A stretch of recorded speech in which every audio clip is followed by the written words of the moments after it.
こんにちは、フォトグラファーの小室美穂です。今日は誰にでも簡単にエモーショナルでおしゃれな写真を撮れる方法をご紹介していきたいと思います。今回一緒に撮影してくださるのは水木さんです。はい、よろしくお願いします。よろしくお願いします。今回はこちらの ZFC というカメラを使って撮影を行っていきたいと思うんですけども、見てください。比べてみるとちょっと違いませんか？色違いますね。そうですね。今回水木さんが使っていただくのは、特別なカスタマイズがされたカメラなんです。なので皮の部分が私はブラックなんですけれども、こんな風にベージュなんですね。可愛い可愛いですよね。モチベーション上がりますよね。はい、では早速今から星の王子様ミュージアムで撮影を行っていきたいと思います。では行ってみましょう。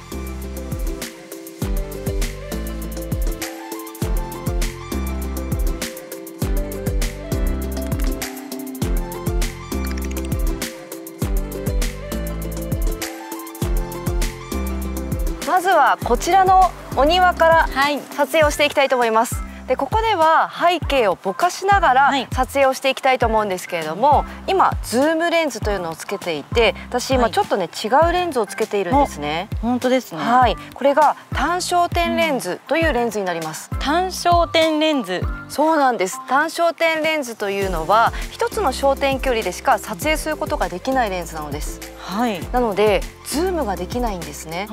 今までは広角にしたりとか、望遠にしたりとかってできてたと思うんですけども、それができなくって一つの範囲でしか撮影することができないんです。そうなんですね。そうなんです。一つの焦点距離で撮影できないんですけれども、メリットが一つあります。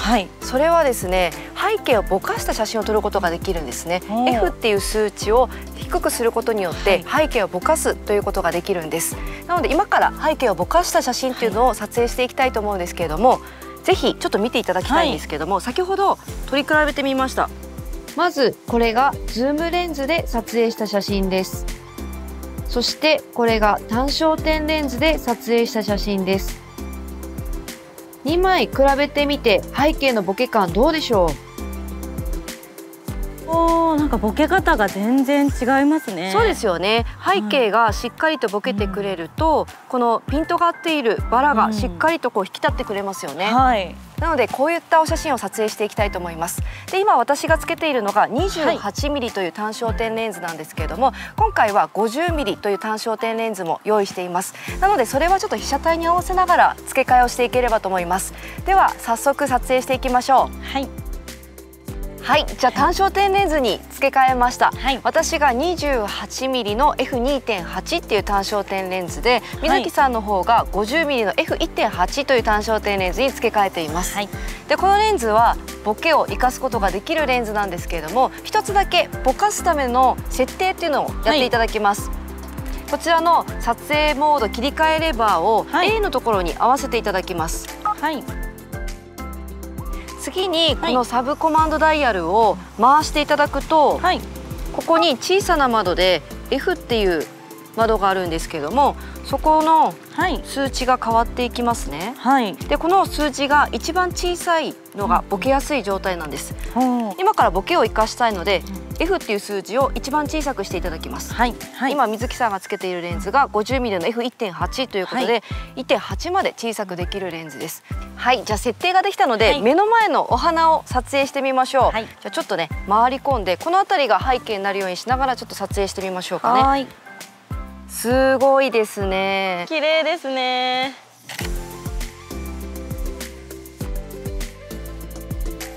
今近づいたと思うんですけど、近づくとやっぱボケ大きくなりますね。でレンズには最短撮影距離というのが書いてあるんですね。ちょっと見てみましょうか。このレンズですとここに 0.4m って書いてあるんですけど、40センチ離れないとピント合わないんですね。近づきすぎるとピントって合わなくなっちゃうんです。なるほど。でどこから40センチ離れなきゃいけないのかというと、レンズの先端ではなくってカメラの上に棒に丸が刺さったようなマーク、これですね。これがセンサーの位置なんです。なのでセンサーの位置から40センチ離れながら撮影してください。そうすると必ずピントが合います。なので近づきすぎないように気をつけてみてください。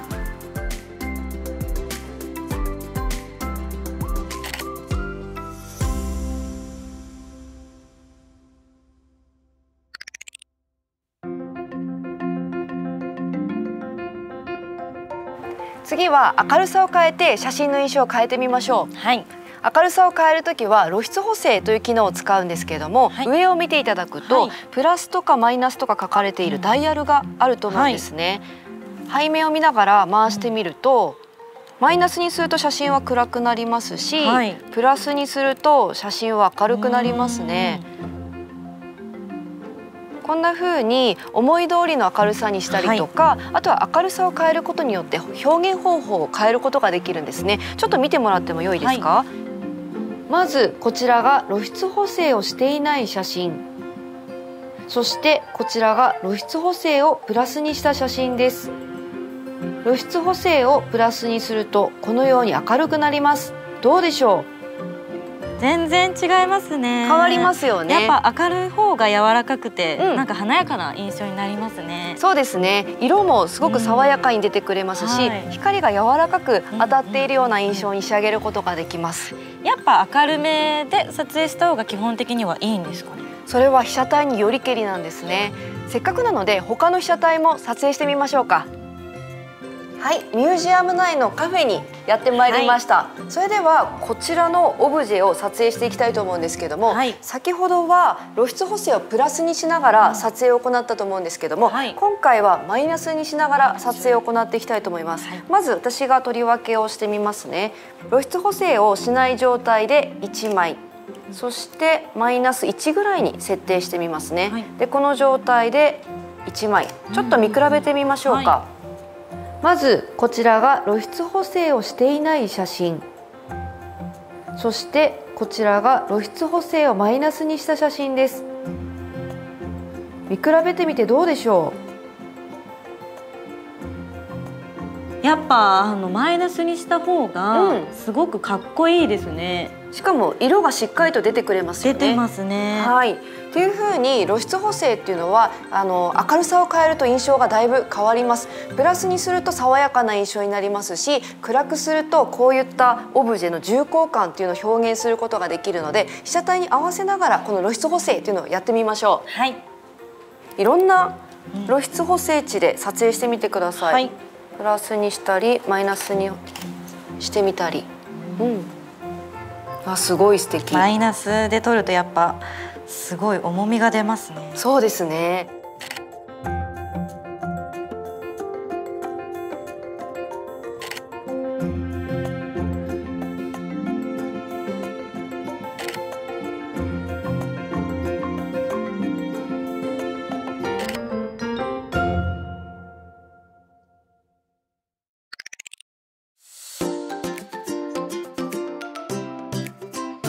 では最後にとっても楽しい機能があるので、それをご紹介していきたいと思います。クリエイティブピクチャーコントロールという機能があるんですけれども、そちらを使用するとその場の雰囲気をガラリと変えながら写真を撮ることができるんです。先ほどですね、スタンダードとクリエイティブピクチャーコントロールで同じシーンを取り分けながら撮影しましたので、ぜひご覧いただこうかなと思います。まずこれがピクチャーコントロールのスタンダードで撮影した写真です。そしてこれがクリエイティブピクチャーコントロールを使って撮影した写真です。どうでしょうか？変わりますよね。だいぶ変わりますね。というふうにクリエイティブピクチャーコントロールには20種類のフィルター効果が搭載されているんですけれども、20種類もあるとそうですね、悩んじゃいますよね。はい、ということで後ろにディスプレイが3つあるので、このディスプレイの印象に合わせながらクリエイティブピクチャーコントロールを選んでいきたいと思います。まずはこのピンクのディスプレイを撮影してみましょう。早速クリエイティブピクチャーコントロールの設定からやっていきたいと思います。I ボタンを押してピクチャーコントロールを入ります。そうすると010203っていう風に数字の項目があります。これがクリエイティブピクチャーコントロールになります。実際の画面を見ながら選ぶことができるので、被写体に合った効果が選びやすいです。こんな風に20種類のフィルター効果があります。では早速こちらのピンクの被写体を撮影してみましょう。先ほど私はこのピンクの雰囲気を出したいなと思ったので、メランコリックというのを選んでみました。メランコリックちょっと選んでみてください。どうですか？あ、素敵ですね。ピンクがすごい際立ちますね。はい。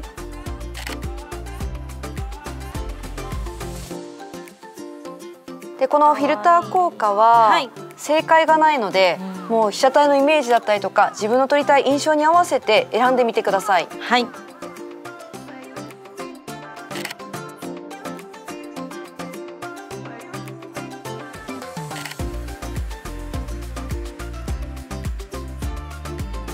そしたら次はこちらの青系のディスプレイを撮影してみましょう。はい、じゃあこちらを撮影していくんですけれども、青の深みをしっかりと表現したいので、デニムというものを選んでみましょう。デニム。はい。これでじゃあ1枚撮ってみましょう。はい。あ、いいですね。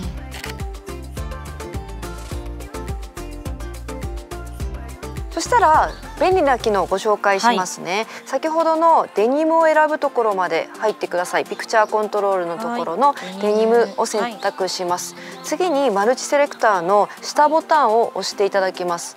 そうすると適用度というのが出るので、適用度を変更していただくと0がデニムが全くかかってない状態 0% になります。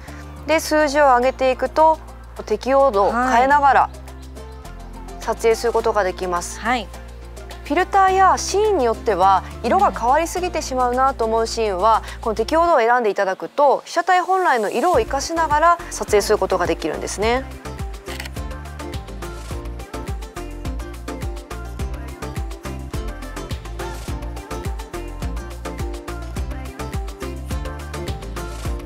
では最後にこちらの画材屋さんのようなディスプレイを撮影してみましょう。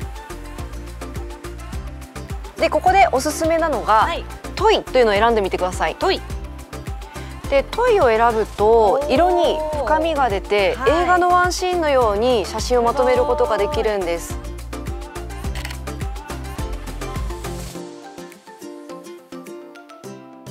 そしたらここでまたワンポイントテクニックです。で実はですね、このクリエイティブピクチャーコントロールを使用している時にホワイトバランスも変更ができるんです。そうするとさらに印象を変えながら撮影することができます。でこのシーンはこの下の板の雰囲気をしっかりと表現したいなと思うので、そうですね、曇天か晴天日陰ぐらいがいいのかな。晴天日陰にすると、なんかインクの色とかがすごい出てきますね。いいですね。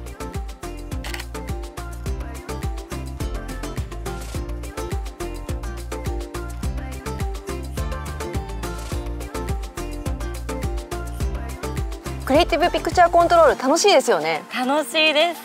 20種類もいろいろとありますし、あとは適用度とかホワイトバランスを変えていただくとさまざまな効果を楽しむことができるので、もっとね撮影してみましょう。何にしようかな。何にしようかな。いろいろと試すと楽しいですね。楽しいです。